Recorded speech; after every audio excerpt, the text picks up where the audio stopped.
Welcome back, viewers. It's Lisa Johnson here, and today we're here to interview some of the most influential, amazing people here today in America. Please welcome our first guest, W.E.B. Du Bois.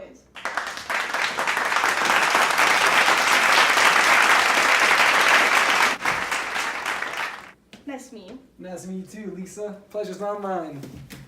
So, how was your flight? Oh, flight was great. You know, talking about that airplane food. Yes, okay, moving on. So, our first question. Growing up, you were an only child. How was this experience for you? Well, Lisa, let me tell you.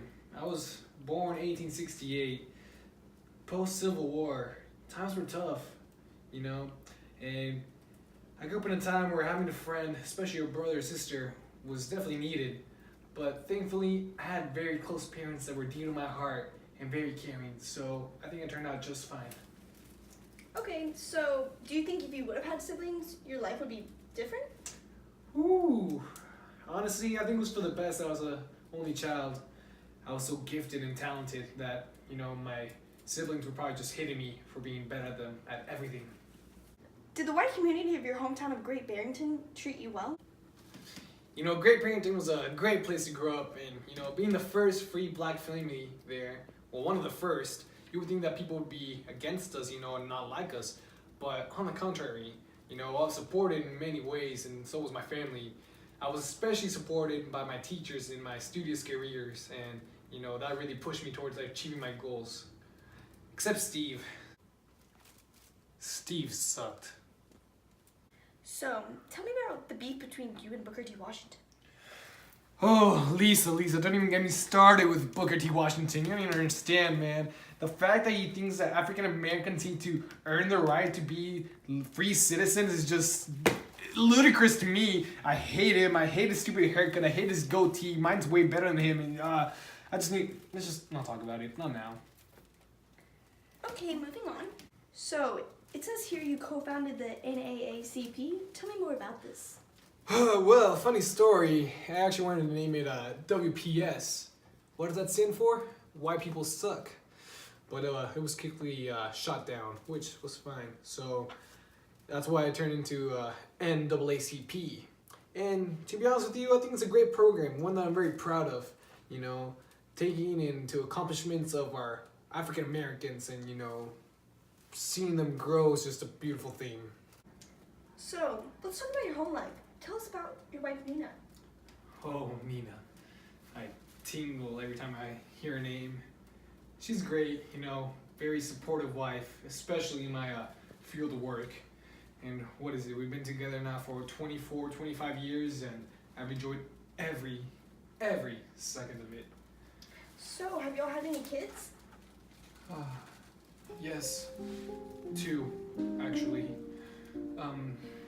It's really hard for me to say, but I had a young boy named Bergadad, and he passed away when he was just an infant. I'm sorry, this is just very hard for me to say. But I was my beautiful daughter, Yolandi, and she's just a great girl, very beautiful girl. But neither of them compare to my true gem in life, my pet tortoise, Carrot, and I just love him. The way he nibbles on carrots, it really is what gives me hope in life. Gee, thank you for that touching story. You heard it here, folks. An inspiring yet saddening and emotional story from our fellow guest, W.E.B. Du Bois. Thank you for having me. It's been a pleasure. What a touching interview. Well, please welcome our next guest, Zora Neale Hurston.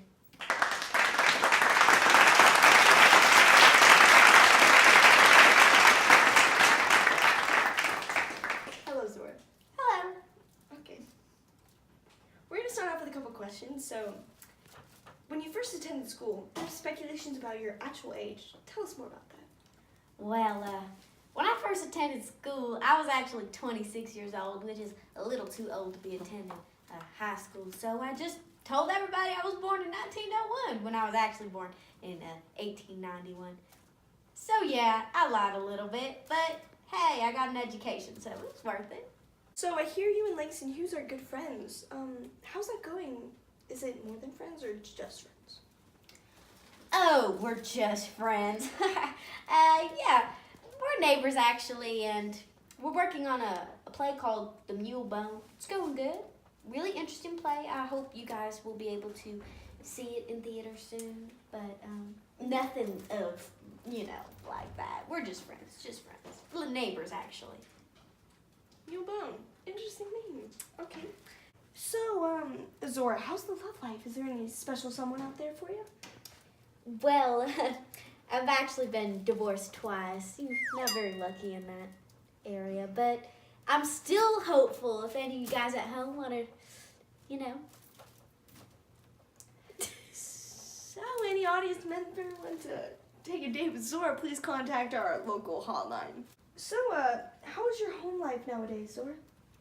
Well, like I said, quite lonely, but I have a dog named Gumdrop, and he is just the sweetest little thing. Oh, I love him so much. I actually brought a few pictures if you want to show the audience. Okay, we'll insert them.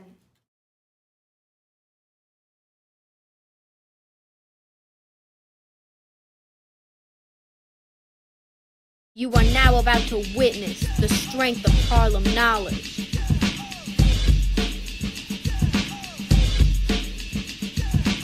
Straight out of Harlem, crazy little rider named Du Bois, from a gang called Riders with Attitude. The problem of the 20th century line is the problem of the color line. Everybody turning cheek when they know something ain't fine. The cost of liberty is less than the price of repression. Me and my D is gonna put an end to segregation. To be a poor man is hard, but to be a poor race in the land of dollars is the very bottom of our hardships. All my life been blessed with nothing but grace. Doesn't mean I wasn't affected by white harshness. Mix it and cook 'em in the pot like gumbo. The souls of black folk, something like that. That's my book you're learning in your class. Education of the whole system of human training within and without the schoolhouse walls which molds and develops men. Helping all my people after so much straining. Rising up to the broken system which needed space from our negro business. A little less complaint and whining. A little more dog work and manly striving. More credit than 1,000 civil rights bills. We're going to the top mining.